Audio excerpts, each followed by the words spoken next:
Assalamualaikum warahmatullahi wabarakatuh. Selamat pagi menjelang siang. Hari ini kita akan melakukan kuliah online dengan materi struktur tenda di mata kuliah struktur konstruksi bangunan 5. Ikuti video ini hingga akhir karena di akhir video akan disampaikan tugas untuk Anda kerjakan dan Anda upload di Edlink kelas online kita. Untuk menyingkat waktu, silakan tonton video hingga akhir. Selamat menonton. Saya akan menjelaskan secara detail bagaimana sistem struktur tenda itu bekerja pada bangunan. Struktur tenda menurut Skodek pada tahun 98 yaitu struktur membran yang bekerja dengan memberikan gaya eksternal yang menarik membran.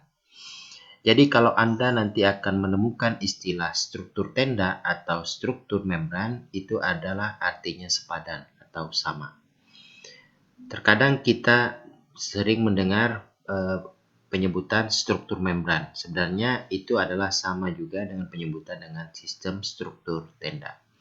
Jadi tidak ada perbedaan antara struktur tenda dan struktur membran menurut Skodek. Cara kerja pada struktur tenda yaitu adalah salah satunya memberikan prategang pada membran dengan memberikan gaya jacking. Nah, ini ada istilah baru yaitu jacking yang cukup untuk tetap menegangkan membran pada berbagai kondisi pembebanan yang mungkin terjadi. Gaya jacking berasal dari kata jack yang berarti dongkrak. Prinsip kerja dari struktur membran prategang ini adalah mempertahankan semua permukaan membran mengalami tarik dalam semua kondisi pembebanan. Nah, ini yang perlu Anda ingat jika Anda melihat suatu atau sebuah bangunan dengan menggunakan sistem tenda, maka Anda akan melihat bagaimana cara kerja dari struktur tenda itu. Ciri utamanya adalah dia akan menggunakan gaya jacking atau jack atau istilah kita adalah sistem dongkrak. Nah, itu Anda harus perhatikan bagaimana cara kerja struktur tenda pada sebuah bangunan dengan menggunakan membran atau tenda tadi. Prinsip dasarnya itu ada beberapa. Yang pertama adalah untuk menstabilkan membran dapat digunakan rangka penumpu dalam yang kaku ataupun prategang pada permukaan membran. Nah, rangka penumpu di sini bisa berupa kolom atau tiang. Prinsip yang kedua adalah mekanisme pikul beban utama pada struktur membran adalah tegangan tarik yang dibantu oleh gaya tegangan geser tangensial. Pada perkuliahan beberapa minggu yang lalu, Bapak sudah pernah menjelaskan bagaimana sistem struktur kabel. Nah, pada prinsipnya, pada struktur tenda ini juga akan mengkombinasikan atau menggunakan sistem gaya tarik seperti yang pernah saya jelaskan pada sistem struktur kabel atau struktur tali ya. Jadi ada kemiripan dengan tegangan tarik. Nanti pada perkuliahan selanjutnya kita akan membahas bagaimana kombinasi atau gabungan antara sistem struktur kabel dan sistem struktur tenda. Prinsip yang ketiga yang perlu Anda ketahui adalah sedapat mungkin menghindari bentuk permukaan datar yang membutuhkan prategang besar. Prinsip selanjutnya, prategang diberikan pada permukaan membran berupa gaya eksternal yang menarik membran. Biasanya diberikan dalam arah tegang lurus di seluruh permukaan membran. Selanjutnya adalah prinsip yang kelima, yaitu tegangan tarik yang bekerja pada permukaan harus mampu dipertahankan atau tetap dan tidak boleh menyebabkan tegangan membran melebihi kapasitas material yang digunakan. Nah, yang perlu Anda garis bawahi di sini adalah pada prinsip kelima ini, sistem struktur tenda itu wajib dipertahankan kemampuannya atau kondisinya harus tetap. Mengapa?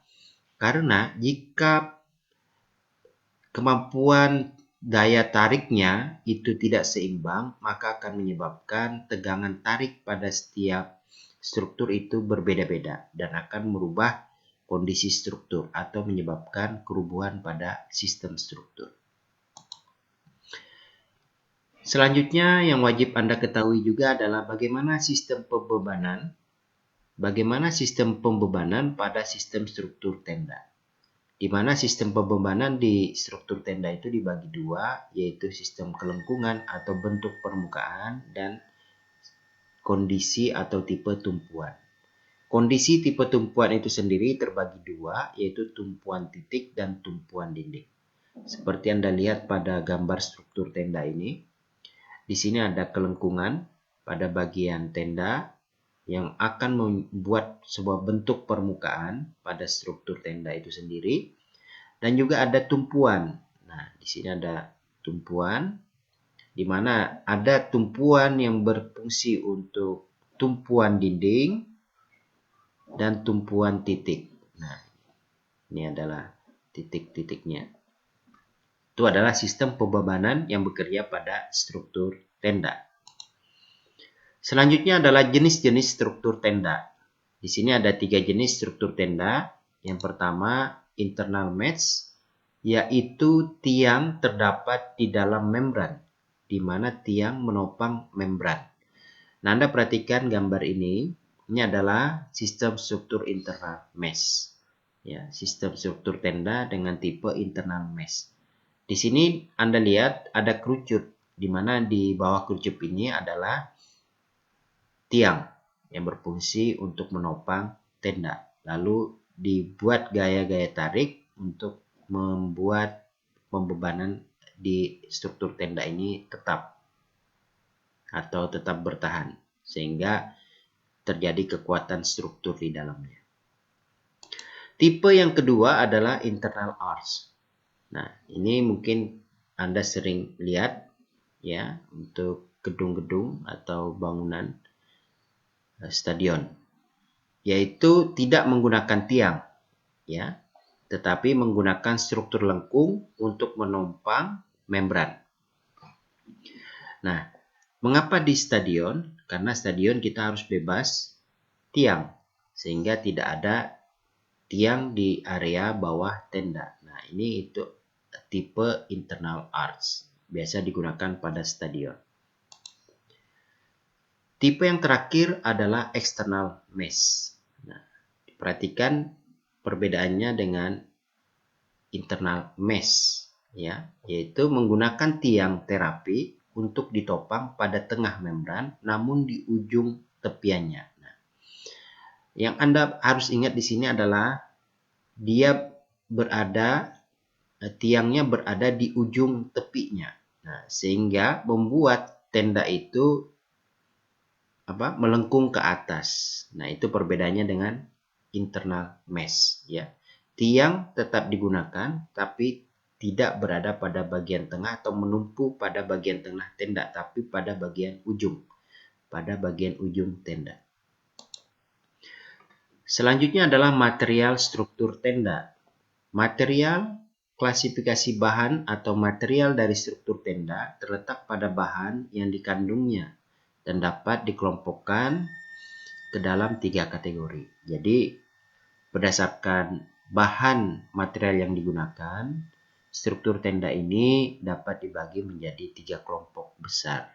Bahan yang pertama berdasarkan kelompok besar dari kategori material yaitu adalah PVC atau polyvinyl chloride, yaitu bahan dari serat polyester yang sangat tinggi yang melindungi kedua lapisan membran PVC, terutama dari sinar matahari, sehingga pemampatannya bisa lebih lama. Jadi, bahan PVC ini bisa digunakan dalam jangka waktu yang lama karena ketahanannya dan serat polyester yang sangat tinggi pada kandungan material. Kemudian PVC ini biasa dilapisi semacam polyvinyl laden atau PVDF. PVC mampu bertahan selama 20 tahun. Nah, jadi di sini digaransi bahwa PVC ini bisa digunakan sampai 20 tahun pada gedung. Nah, ini jangka waktu yang cukup lama untuk penggunaan atap. Kemudian, transparansi bahan membran bagian dalam dapat mencapai lebih dari 50%. Nah, ini salah satu keunggulan dari PVC, dia bisa transparan hingga 50%. Jadi kalau ruangan kita membutuhkan penerangan alami yang maksimal, maka bisa menggunakan PVC ini. Ya, jadi itu keunggulan dari pencahayaan. Karena bahannya transparan hingga 50%. Bahan selanjutnya atau kategori yang kedua dengan kelompok material bangunan yaitu PTFE, polytetrafluoride ethylene, adalah kain fiberglass yang dilapisi dengan polytetrafluoroethylene atau PTFE, yaitu pabrik arsitektur paling tahan lama yang tersedia saat ini, ya, di mana mampu bertahan hingga 30 tahun. Nah, dengan PTFE ini lebih lama lagi dibandingkan PVC tadi, yaitu hingga 30 tahun. Namun, tingkat transparansinya lebih rendah, yaitu 10% hingga 22%. Itu perbedaannya dengan PVC tadi. Sedangkan kelompok yang terakhir atau kategori bahan materialnya yaitu ETFE, yaitu ethylene tetrafluoride ethylene, yaitu bahan membran ETFE tidak memiliki inti kain dan hanya terdiri dari film ETFE. Materi yang terkandung dalam ETFE ini memiliki bahan kimia yang baik, sehingga tidak diperlukan perlindungan yang khusus untuk permukaannya. ETFE mampu bertahan antara 20 hingga 30 tahun. Nah, ini perbedaannya dengan dua material sebelumnya. Juga dia memiliki tingkat transparansi yang paling tinggi, yaitu 95%. Nah, ini pengaplikasiannya bisa Anda lihat, dia digunakan pada bagian atau bidang sisi bangunan atau dinding karena dia memiliki transparansi yang tinggi. Kalau kita memerlukan gedung atau bangunan yang tingkat pencahayaannya tinggi atau membutuhkan pencahayaan yang tinggi, maka kita bisa menggunakan bahan kelompok material struktur tenda ini dengan tipe ethylene tetrafluoride ethylene. Selanjutnya adalah proses konstruksi sistem struktur tenda ini. Menurut AD Industry, ada dua kelompok besar jika dilihat bagaimana proses konstruksi itu dilakukan. Yang pertama adalah prefabrikasi membran. Hal yang pertama dilakukan sebelum konstruksi adalah proses pembuatan membran. Jadi pembuatan membran di proses satu ini itu dilakukan di dalam pabrik yang sudah terstandarisasi. Pertama-tama, pada lembaran membran dicetak pola-pola yang diinginkan menggunakan CNC plotter atau printer computer numerical controller. Jadi, pemotongan tendanya itu menggunakan plotter dengan standarisasi CNC. CNC itu sendiri adalah plotter yang dapat terhubung dengan AutoCAD, sehingga cetakan dapat disesuaikan dengan desain. Yang kedua adalah konstruksi. Proses konstruksi struktur tenda terdiri dari persiapan lahan, pemancangan pondasi dan struktur pendukung, penyusunan, pemasangan dan penarikan, pengujian dan pengevaluasian. Nah, tahapan-tahapan itu harus dilakukan secara sistematis atau berurutan, tidak boleh saling mendahului. Persiapan lahan dilakukan untuk membersihkan lahan yang akan dibangun sebelum dilakukan konstruksi. Dan terakhir, dilakukan pengujian atau pengevaluasian dan pelaporan mengenai proses konstruksi yang telah dilakukan. Nah, ini adalah gambar di North Greenwich, London, tentang sistem struktur tenda pada milenium dom. Nah, struktur tenda itu sendiri memiliki kelebihan dan kekurangan atau kelemahan. Nah, ini adalah kelebihan dari struktur tenda. Yang pertama, struktur ini bisa digunakan untuk membuat bentukan-bentukan mulai dari yang sederhana sampai yang kompleks. Yang kedua, tahan terhadap temperatur ekstrim. Bentuk konstruksi yang menarik, sifat disesuaikan untuk memenuhi persyaratan tertentu. Tidak mudah terbakar, tahan terhadap sinar UV, buram untuk transparan, membersihkan diri, dan lain-lain. Membersihkan diri di sini maksudnya dia dalam pemeliharaan lebih mudah atau tidak mempersulit ya, karena dia bisa membersihkan secara membersihkan dirinya sendiri gitu ya.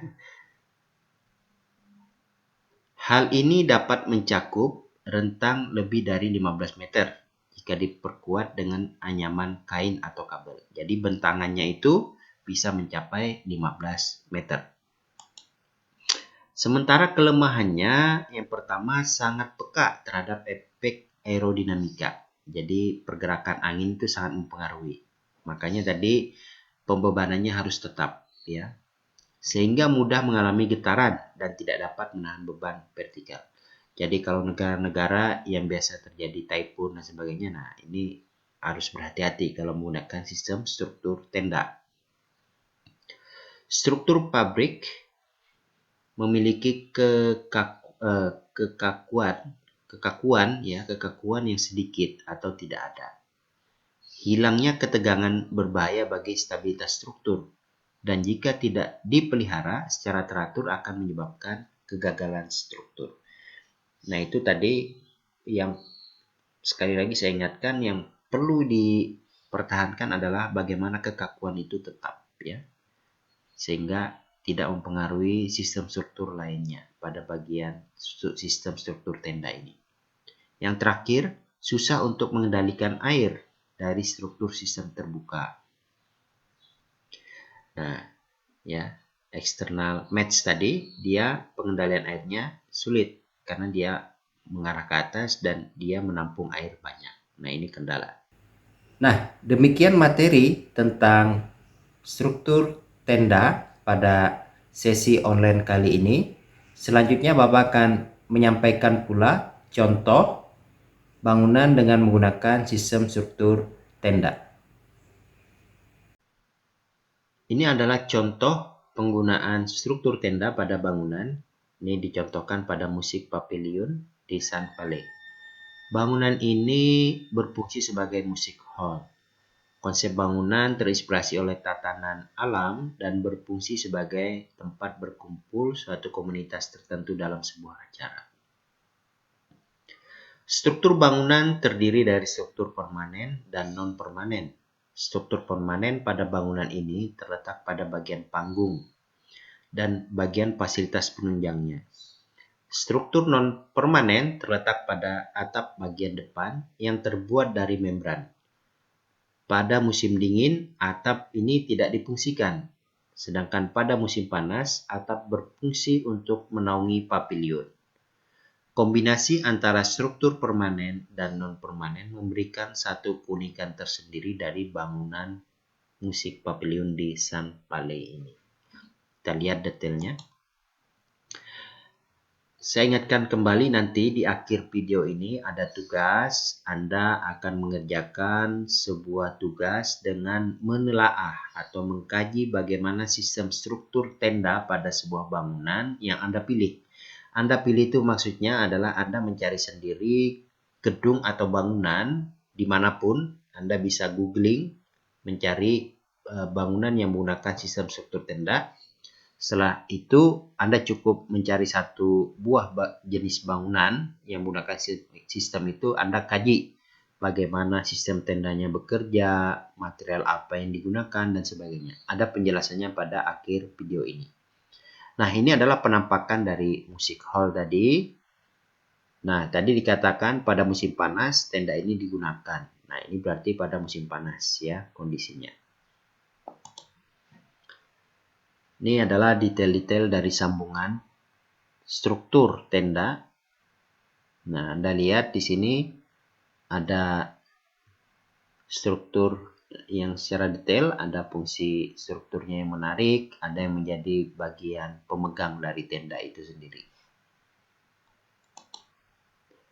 Struktur utama bangunan ini menggunakan dua tras lengkung proscenium yang diposisikan vertikal dan horizontal. Penutup atap yang digunakan pada bangunan permanen adalah panel-panel kayu sirap yang didukung oleh jaring-jaring kabel baja.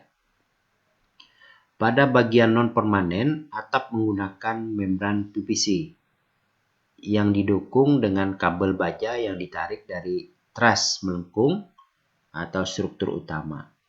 Pondasi yang digunakan adalah pondasi flat basement atau bangunan permanen dan pondasi setempat bangunan non-permanen. Tadi disebutkan ada dua bangunan yang ada di music hall ini, yaitu permanen dan non-permanen.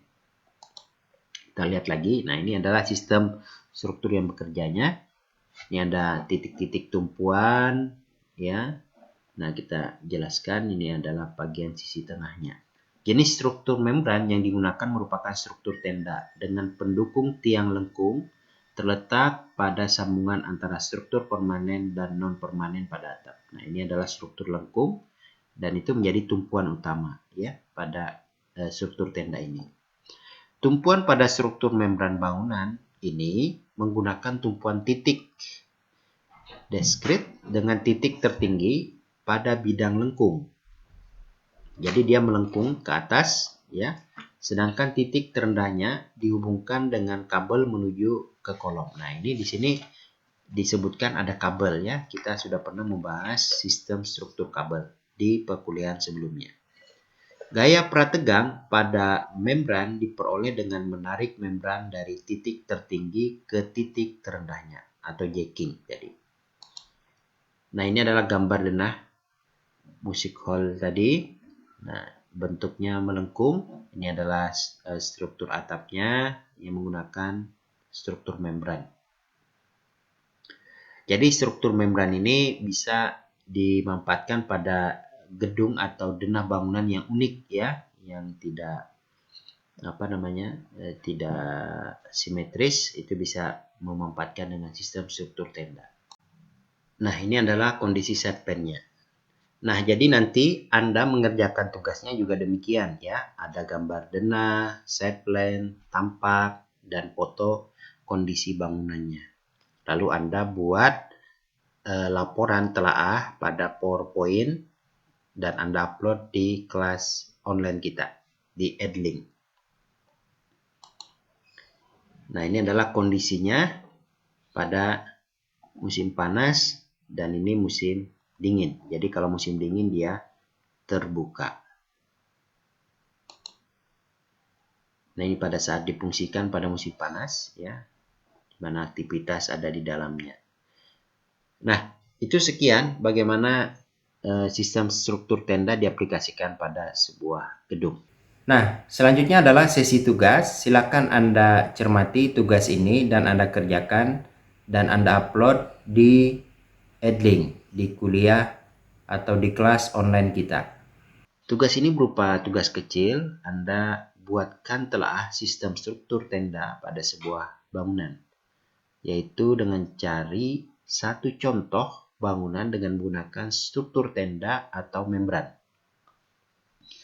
Di dalam tugas itu nantinya Anda wajib menjelaskan bagaimana cara kerja struktur, prinsip apa yang digunakan, cara pembebanan, jenis struktur tenda apa yang digunakan, serta materialnya. Tambahkan pula pandangan atau pendapat Anda tentang keunggulan dan kelemahan struktur tenda pada bangunan yang Anda pilih. Dikerjakan di PowerPoint, tugas diupload di kelas Edlink. Selamat mengerjakan. Demikian materi online kali ini. Silakan Anda absen pada kolom komentar di bawah. Jika Anda sudah menonton video ini, berarti Anda sudah mengikuti kelas online kita. Silakan Anda komentar menyebutkan nama dan NIM Anda di kolom bawah pada video ini. Terima kasih atas perhatiannya. Sampai jumpa di kelas online berikutnya. Wassalamualaikum warahmatullahi wabarakatuh.